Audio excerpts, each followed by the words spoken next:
আজকে ভিডিও হচ্ছে MS paint part 3, part 1 এবং পার্ট 2 যারা দেখোনি অবশ্যই দেখে নিও, ডেসক্রিপশনে লিঙ্ক আছে। তো এমএস পেইন্টের পার্ট 3তে আমরা আলোচনা করব ভিউ ট্যাব নিয়ে, অর্থাৎ এখানে ফাইল ট্যাব বা হোম ট্যাব, ভিউ ট্যাব। তো ভিউ ট্যাবে 1টা 2টো 3টে 4টে 5টা 6টা 7টা 8টা 9টা 10টা 11টা অনেকগুলো অপশান আছে। তো এই প্রত্যেকটা অপশানকে নিয়ে আলোচনা করব। জুম ইন কী করে?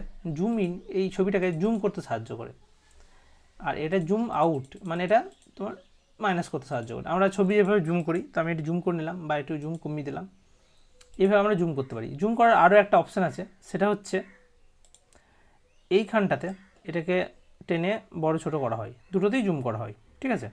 তো সাধারণত যখন নতুন কম্পিউটার ওপেন করবে তখন এটা 100তে থাকে, আমরা 100তে রেখেই কাজ করব, 100তে আমাদের প্রপার কাজটা হয়, ঠিক আছে। এবার এখানে একটা নোটস দেওয়া আছে, এই নোটসটা দরকার হলে আমাকে ফোন করে নোটস দিয়ে দেবো।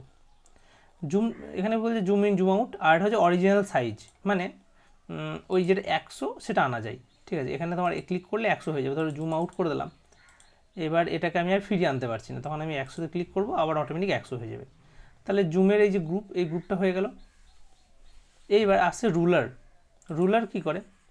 তোমার এই যে 400 রয়েছে আর এদিকে ধরো 200 রয়েছে, ধরো 200/200 এই একটা জায়গা, তো এখান থেকে একটা দাগ টানছি, ঠিক আছে। তো এটা বুঝতে সাহায্য করে যে হ্যাঁ দাগের পজিশনটা কোথায় আছে। তা আমাদের নোটসে কী লেখা আছে তোমাদের একটু দেখিয়ে দিই। এই বক্সে টিক চিহ্ন দিলে ক্যানভাসের উপর বাম পাশে একটি স্কেল চলে আসে, নির্দেশমাপী ছবি আঁকার জন্য ব্যবহার করা হয়, যেটা বললাম ওটাই। এবার এটা হচ্ছে Ctrl+R এর শর্টকাট, ঠিক আছে। তারপর হচ্ছে গ্রিড লাইন। গ্রিড লাইন আমাদের খুব কাজের ব্যাপার। গ্রিড লাইন যদি আমরা অন করি, গ্রিড লাইন অন করলে আমার সেই গ্রাফ বক্সের মতো হয়ে যায়, তখন আমরা ছবি আঁকতে আরও সুবিধা হয়, যে হ্যাঁ নিখুঁতভাবে ছবি আঁকতে পারি, এটাই ব্যাপার। গ্রিড লাইন এটাই কাজ করে, যাই হোক। তারপর চলে আসছে ফুল স্ক্রিন, বা নোটসে কী বলছে দেখে নিই, যা যা আছে তাই বলে দেবো ছোটো ছোটো করে। আর হচ্ছে স্ট্যাটাস বার, এটি সাধারণত টিক দেওয়াই থাকে। এটি টিক দেওয়া থাকলে পেন্টের একদম নিচে সরু বার দেখা যায়, যেখানে জুম, স্লাইড, ছবি পিক্সেল সাইজ দেখায়।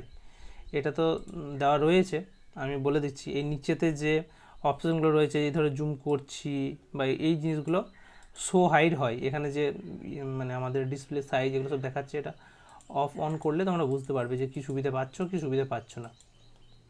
তারপর বলছে ফুল স্ক্রিন। ফুল স্ক্রিন করলে আমরা এটা প্রিভিউ দেখতে পাবো, আবার এখানে ছবিতে ক্লিক করলে এটা মাইনাস হয়ে যাবে, ঠিক আছে। আর আর কি রয়েছে, থাম্বনেল। এটি সাধারণত ধূসর থাকে, আমরা ছবিটিকে অনেক জুম ইন করি তখন অপশানটি চালু হয়। এটি ক্লিক করলে একটি ছোট জানালা, পুরো ছবিটিকে মিনি ভার্সন দেখা যায়, যাতে আমরা অনেক বড় ছবির কোনো অংশে কাজ করছি।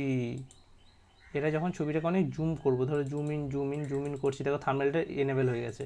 থাম্বনেলে ক্লিক করলে এই ছবির একটা মিনি ভার্সন দেখা যাবে, ঠিক আছে। আবার ধরো জুম আউট করবো, এটা দেখো ডিসেবল হয়ে যাবে, ডিসেবল হয়ে গেলে এটা কোনো কাজ করছে না। আবার জুম ইন করবো 1বার 2বার 3বার 4বার। এবার দেখো এইখানটা দেখবো, ধরো থাম্বনেল, এত দেখা যাচ্ছে,